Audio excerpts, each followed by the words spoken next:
11월 14일 금요일 아침 묵상 에스라 9장 9절에서 15절 긍휼과 배신이라는 제목을 가지고 말씀을 살펴보도록 하겠습니다.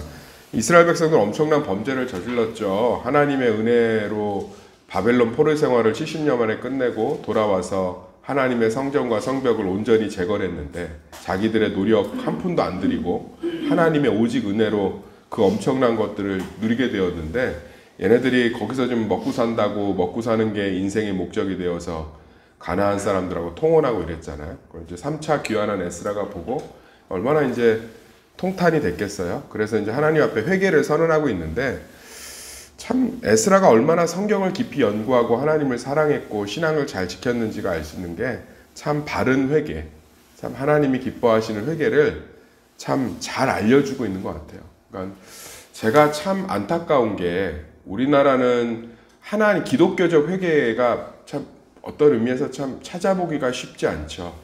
그러니까 제가 좀 설명을 드리면 제가 옛날에 TV 다큐멘터리를 봤는데 어떤 분이 뭐 이렇게 좀 가정을 제대로 돌보지 못해서 그 아내가 암으로 죽었어요. 속상하게 해서 스트레스 때문에. 그러니까 이 남편이 그 불교 신자인데 아내에게 그 속죄하겠다고 108번뇌를 하는데 그게 굉장히 힘들죠. 이 108번을 엎드렸다 일어났다 하는 것들이 정말 쉽지 않아요. 나중에 막 땀을 흘리고 막 그러면서 100번쯤 됐을 때 막 통곡을 하고 나중에는 뭐 그렇게 되더라고요. 얼마나 아름다워 보여요. 뭐 몸부림을 치면서 속죄하는 모습이 참 아름답지요. 그럴 거면 예수님이, 불교는 그래서 예수님이 안 오신 거잖아요. 기독교는 예수님이 오셔서 왜 힘들게 아무 죄도 없는 분이 십자가에서 우리 죄를 지고 돌아가셨는지 그냥 우리 보고 1000번 절하라 그러고 밤새 부르짖으라 그러고 대굴대굴 굴러다니면서 하나님 앞에 회개하라고 하면 되는데 왜 그분이 아무 대가도 없이 십자가에서 우리 죄를 전에 지은 죄, 지금 짓고 있는 죄, 앞으로도 지을 죄를 지고 가셨는지 참 저는 이해할 수가 없어요. 그게 훨씬 더 사람한테 카타르시스, 희열을 주기가 좋다고요. 회개를 내가 몸부림치면서 내가 대가를 어느 정도 치러내는 행위가 굉장히 본인 스스로에게 자유를 줘요. 예. 내가 뭐 일이 안 풀리니까 좀 죄를 지은 것 같은데 내가 뭐 작정을 해보겠어. 그리고 작정을 온전히 끝나잖아요. 희열이 좀 있어요. 희열이 있다고. 참 괜찮은 거예요.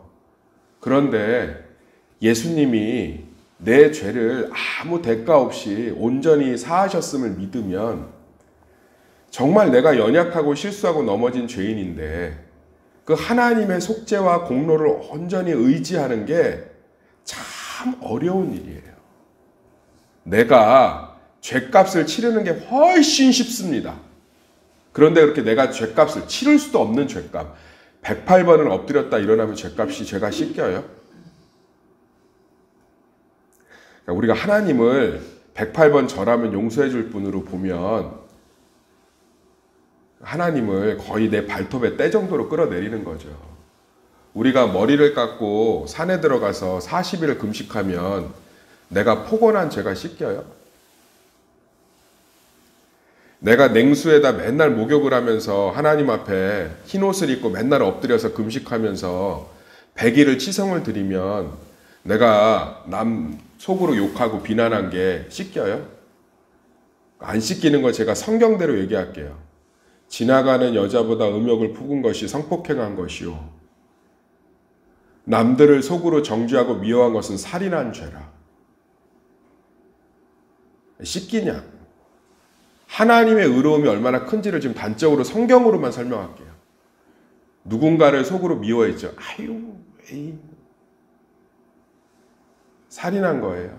하나님의 거룩함의 기준에서. 믿으십니까? 근데 살인죄를 어떻게 해? 우리의 치성으로 어떻게 씻을 거예요? 제가 뭐 죄를 지어서 마음이 어려워서 주님 앞에 나오지도 못하고 왜 스스로 감당하면요 시원해져요. 시원해져서 하나님의 십자가는 저기 도림천 또랑에다 갖다 버리고 스스로 만족해요. 아, 목사님 아니에요. 저 기도원 가고 그 시간 동안에 몸부림쳐서 이제 십자가 의지. 그게 희열이에요. 희열.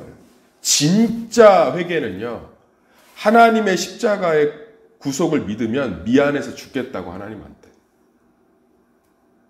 찜찜하고 불편하고 괴롭고, 그런데 그런 나를 아무 대가 없이 용서하셨다는 게 참 믿어지지 않고 받아들여지지 않고, 그러면서 다시 복음 앞에, 사람들 앞에, 교회 앞에 서서 원래 그 모습 그대로 일해야 되는 게 얼마나 쉽지 않은지 몰라요. 그게 신앙인 줄 믿습니다. 그럴 때 하나님에 대한 미안함들이 쌓여요. 그것은 사랑이 되고요. 사랑하면 그 사람이 하는 일을 멀리하게 됩니다. 이게 복음적 회개예요. 에스라가 지금 그 얘기를 딱 짚잖아요. 딱 짚는다고. 목사님, 그러면 뭐 사무엘이 금식 선포하고 이런 건 뭡니까? 그만큼 하나님이 속상해한다는 걸 이스라엘 백성들이 알기를 원하는 거죠. 여기 보세요, 써 있잖아요. 우리가 비록 노예되었사오나 우리 하나님이 우리를 그 종살이하는 중에 버려두지 아니하시고 불쌍히 여김을 입고 소생하여 우리 하나님의 성전을 채우게 하며. 야, 이렇게 니네들이 은혜를 받았는데 우리 하나님이 이렇게 하신 후에도 우리가 주의 계명을 저버렸사오니 무슨 말씀을 하오리까? 미안함들을 이야기하고 있고 죄송함을 이야기하고 있고, 죄가 피한다고 피해져요? 아니, 목사님, 저는 하도 얻어맞아서 무서워요. 예, 무서워서 그 죄는 안 지은데 다른 죄는 엄청 짓잖아요. 아, 지체 욕 엄청 하더구만. 얻어맞아서 주일은 안 빠지는데 속으로 남 욕을 엄청 해, 입술로. 입술을 얻어맞아갖고 남 욕을 안 하는데, 아우, 정죄란 정죄는 속으로 다 하고 있더구만. 그래서 관계가 깨져서 정죄는 또 안 하는데, 아우, 그리고 교만이랑 교만은 또 다 하고 있어. 얻어맞으면 죄가 없어져요? 사랑하는 성도님들, 저는 목회 여정을 쭉 보면서 얻어맞은 사람들 죄 안 지어요. 얻어맞은 영역만 안 져요. 그리고선 되게 희열 느끼고 살아요. 아, 난 얻어맞아서 이런 죄는 안 져. 그게 하나의 공로가 된 거죠. 그래요. 사업하고 교회 빠지다가 얻어맞고 사업 쫄딱 망하면 주일은 죽어도 안 빠지더라고. 그런데 교회에서 온갖 분란이란 분란은 다 일으켜.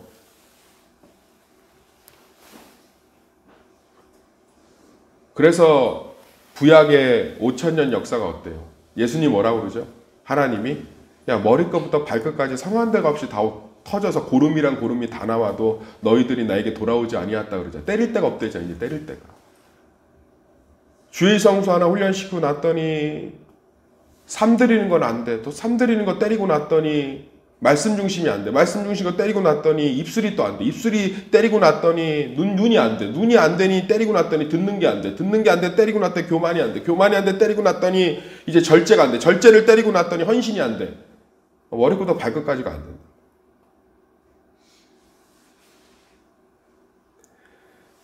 자식이 철드는 건 부모한테 얻어맞을 때가 아니고요. 부모의 사랑을 느낄 때. 아니, 우리 엄마 속상하게 안 해야지.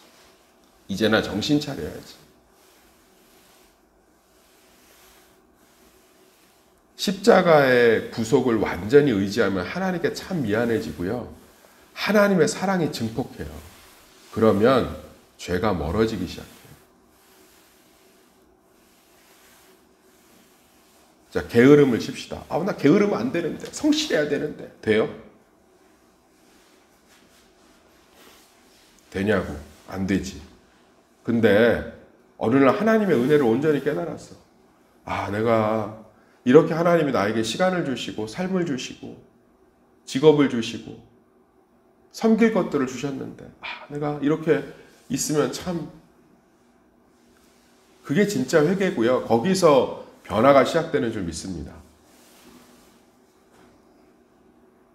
사랑하는 성도님들, 아우, 내가 뭐 죄를 지어서 뭘 못하겠어요 라는 건, 죄송하지만 저는 딱 그 얘기 듣는 순간 깨달아요. 자기가 정말 죄인인 거 모르고 있구나.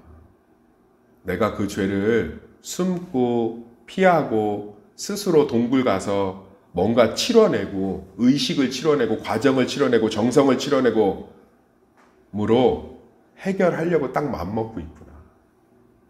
저 사람은 그 문제에서 한 발자국도 못 나오겠구나.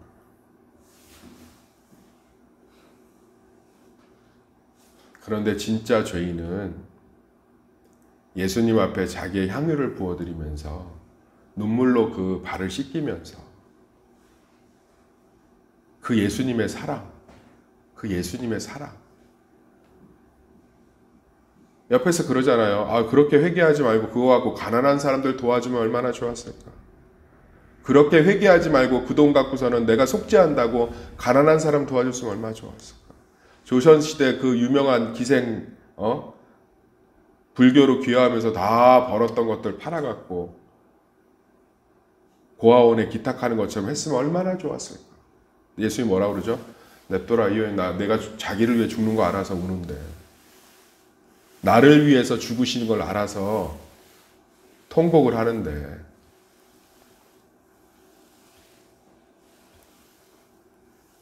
우리 이 이야기를 우리의 삶으로 받아들였으면 좋겠습니다. 우리가 예수님 없었으면 노예됐는 줄 믿습니다. 예수님 없었으면 소망도 없고요. 예수 없었으면 지옥 갔어요. 그런데 우리의 눈이, 우리의 귀가, 우리의 입술이, 우리의 마음이, 우리의 삶이, 우리의 생각이 어떻게 살고 있는지를 보면 그분께 참 죄송해요. 사랑하는 성도님들, 예수님의 사랑과 십자가의 온전한 구속을 완전히 믿음으로 말미암아 하나님에 대해 느껴지는 불편한 마음이 사랑이 되어 하나님이 싫어하는 것들이 삶에서 하나둘씩 사라져서 하나님의 참된 승리와 평안이 넘치기를 축원합니다.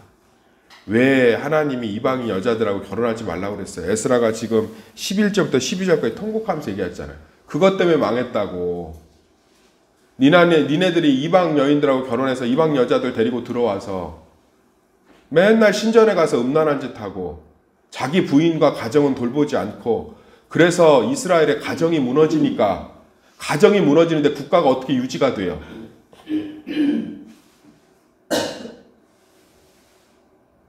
하나님이 우상 숭배한다고 두드러 패는 게 아니라 우상을 쫓아가면 니네들이 쫄딱 망해서 쫄딱 망했다가 돌아왔는데 또 그 짓거리를 하고 있으면 뭐 어떡하겠니? 하나님이 얼마나 속상하겠니? 그러면서 12절, 15절 보면 막 이제 13절부터 15절 막 매달리잖아요. 하나님 큰 은혜를 베풀어 주십시오. 하나님이 우리 죄 지으면 때리는 게 아니에요. 죄 지으면 망하니까 그 길이 끝나는 길이라고. 그 길 자체가 죽는 길이에요. 죽는 길. 부모들이 왜 그렇게 자식들 공부시키려고 해요? 공부 안 해서 내가 살아봤잖아. 추운 데서 일하고 더운 데서 일하고 남 눈치 저기 눈치 보니까 너무너무 힘들잖아. 그래서 자식들한테 공부하는 거예요.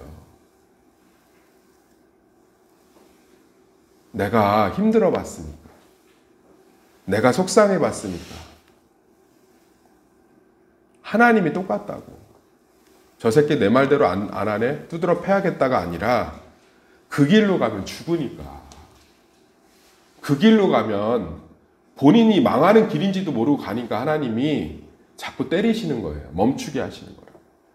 에스라가 그 마음을 좀 알아달라. 하나님이 얼마나 너희들이 그렇게 무너질 때 얼마나 가슴 아파하셨냐. 너희들이 그 이방 여자들 결혼해서 우상들이 들어와서 다 쫄딱 망한 거 아니냐. 또 그러면 어떡하냐. 하나님 불쌍히 여겨주세요. 잘못했습니다. 그러면서 주님의 사랑에 온전히 기대고 은혜에 기대잖아요. 에스라가 계속 선포하는 거예요. 하나님이 얼마나 우리를 사랑하시고 얼마나 우리가 망하는 걸 싫어하시고 얼마나 우리가 아픈 걸 싫어하시고 근데 맨날 뭘 쳤대 하나님이 날. 제가 진짜 목회하면서 하나님이 치는 경우도 있어요. 정신 차리라고. 근데 진짜 우리 솔직히 기도하면서 생각해 보세요. 내가 선택한 길들이지. 저는 솔직히 목회 상담하면서 느껴요. 본인이 선택해서 간 길인데. 뭐 하나님 쳤대 자꾸. 본인이 망할 길을 가신 거잖아요. 본인이 안 될 길, 죽을 길, 그러면 서로 결국은 깨질 길, 결국은 원수 될 길을 간 거예요. 스스로 이렇게 걸어서 간 거라고. 그리고서 사람 치셨어요. 이 고백이 맞는 것 같아요. 제가 참 미련하게 행동했습니다. 하나님 은혜를 베풀어 주세요.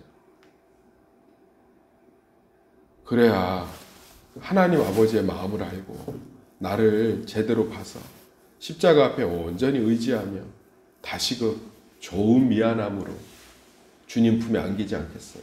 그 미안함들이 많아져야 하나님이 싫어하는 거 안 하고 싶지 않겠어요.